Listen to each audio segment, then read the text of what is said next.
বন্ধুরা, আজ আমরা এমন এক পুলিশ অফিসারের গল্প শুনবো যে একসময় গোটা মুম্বাই আন্ডারওয়ার্ল্ডের কোমর ভেঙে দিয়েছিল।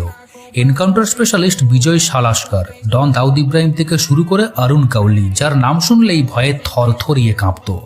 সালটা 2004। ডন অরুণ গাওলি জেল থেকে বেরিয়ে সাদা কুর্তা পাজামা পরে বিধানসভায় ভোটে দাঁড়িয়েছে এমএলএ হবে বলে। কিন্তু ভোট দিতে যাবার দিন অরুণ গাওলি তার বেলকনির দরজা থেকে দেখে এনকাউন্টার স্পেশালিস্ট বিজয় সালাশকর তার বাড়ির সামনে দাঁড়িয়ে। এটা দেখে অরুণ গাওলি বেলকনির দরজা বন্ধ করে সঙ্গে সঙ্গে ঘরের মধ্যে ঢুকে বসে পড়ে বলে, বাইরে একটা এরা আদমি দাঁড়িয়ে আছে, আমাকে দেখলেই এক্ষুনি এনকাউন্টার করে মেরে ফেলবে, তাই আমি কোনোভাবেই আজ ভোট দিতে বাইরে বেরোবো না।